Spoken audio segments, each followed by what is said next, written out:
Hey, Topping Airlines Math and History, and we're going to be taking a look at absolute value. So in this video, we're going to be understanding what an integer is, and we're also going to be solving some problems on absolute value. In your young years of mathematics, you have probably seen these kind of equations, like what is 2 plus 2? Well, 2 plus 2 is 4. We count 1, 2, 3, 4. And when you were in middle school, you probably saw these kind of problems. Negative 5 plus 7. That is going to become positive 2.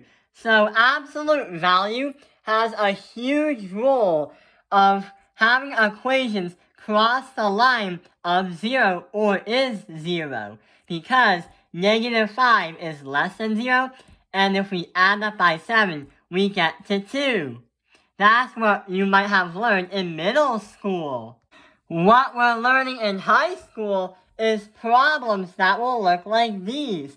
So, whatever these bars are called, with an equation with x included, is going to equal 10. What we're going to explain is what those bars represent.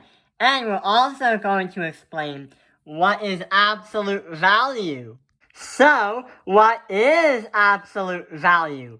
Absolute value in mathematical terms is the distance from each direction from 0 that can be graphed on a number line. So, here's a number line shown on the bottom piece of paper. So, let's say, for example, we have negative 3 right here, and we want to try and find the absolute value of negative 3. When we do that, our answer is going to become a positive 3. So pretty much, absolute value is going to go from here to here. But the reason why the definition has 0 explained in it is because if we count from negative 3 to 0, it will take us 1, 2, 3. 3 steps to get to 0. And it will also take 1, 2, 3. 3 more steps to get from 0 to 3. So absolute value is always going to turn a negative number into a positive number. And it's going to use double the amount of energy or double the amount of jumps to get from the negative number to get to the positive number. So we can also say, what is the opposite of negative 3? That will be a positive 3. But why does absolute value have to be a positive number when we go from a negative number and try to do many jumps to a positive number? The reason why is when SpongeBob is taking out the trash at the Krusty Krab, let's say from the Krusty Krab to the dumpster, it is 20 feet. For the Krusty Krab!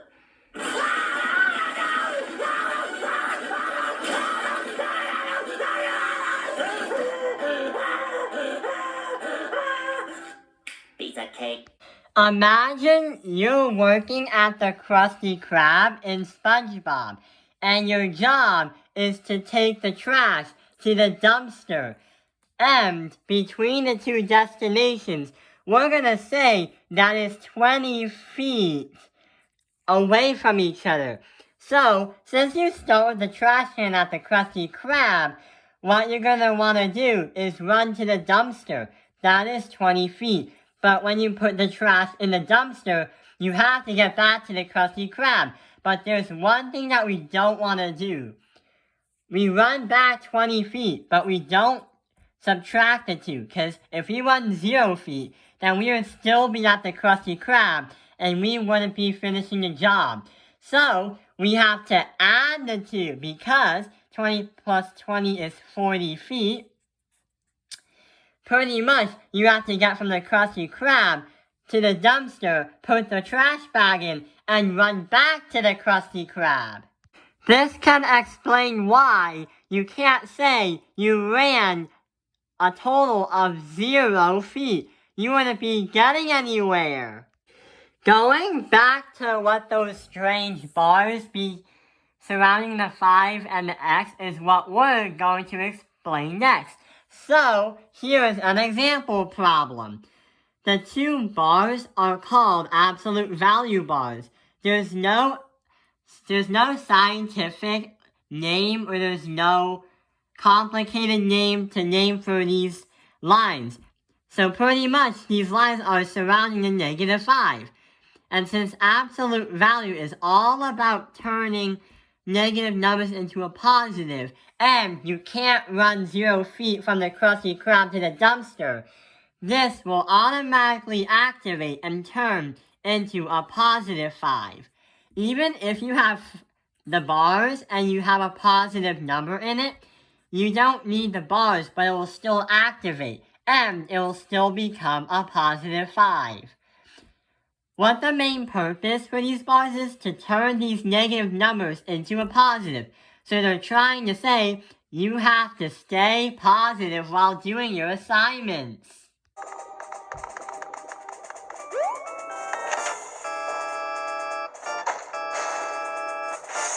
Oh no! If we understand how to use these bars when we have a negative number between them, what happens if we try and solve this kind of problem, but we have a variable of x in them? What we can do to solve them is we're going to put these bars aside for a minute, and we're just going to have 5 plus x is going to equal 10. What we can do now is we're going to write two equations, because 10 isn't the only answer to getting these two to make it become a positive number, because we can have 10 and we can also have negative 10, and a negative times a negative is a positive, and a positive number times a positive number is also a positive number. So these two are able to work. So we're going to make two new equations that will give us an example why negative numbers inside these bars will work when there's a variable inside the equation. We have 5 plus x is going to equal 10. That is our scenario from up here. But we're also going to write 5 plus x is going to equal negative 10. So now, what we can do is simplify these two equations. When we have absolute value bars, they're jailing what's inside them, so you can't simplify. You can't minus this by 5 and minus that by 5. You can't do that. You gotta leave what's inside the bars alone. But when the bars are taking a break, or they're not in these equations, they will work.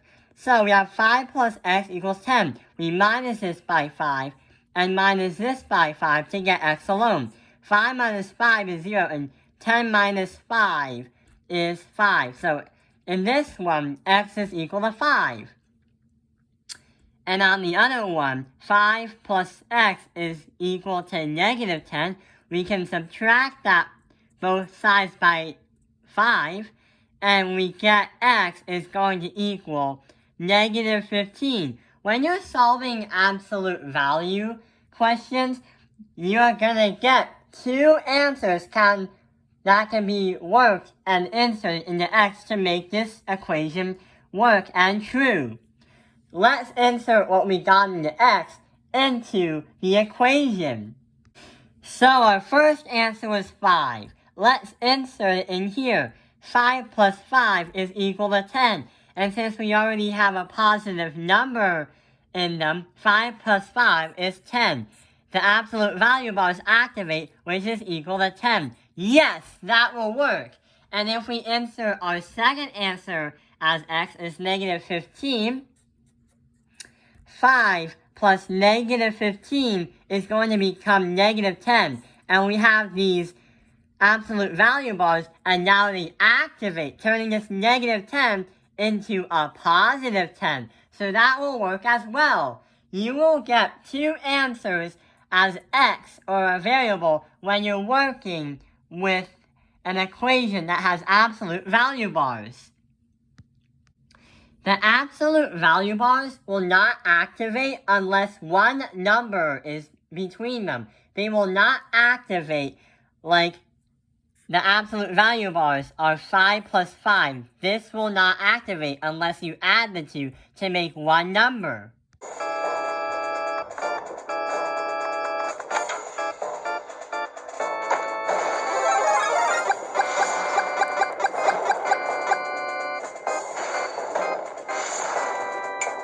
The previous video can explain that the absolute value bars won't activate unless you have one number because the Thwomp and Mario were in between the absolute value bars, which were the spikes, which weren't crushing them because there were two of them. We have finally now solved what X represents in this mystery equation that we got confused of in the beginning of this video. Thank you for watching Taoping Airlines Math Industry. Like and subscribe. And to end the video, let's watch Mario be crushed by thwomps and moving blocks.